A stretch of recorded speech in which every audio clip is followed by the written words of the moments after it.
गाथा नमस्कार साष्टांग श्री साईनाथा स्मरामि मनी पदानि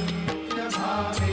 पुरावे तरी भक्तीसाठी स्वभावे करावे जगा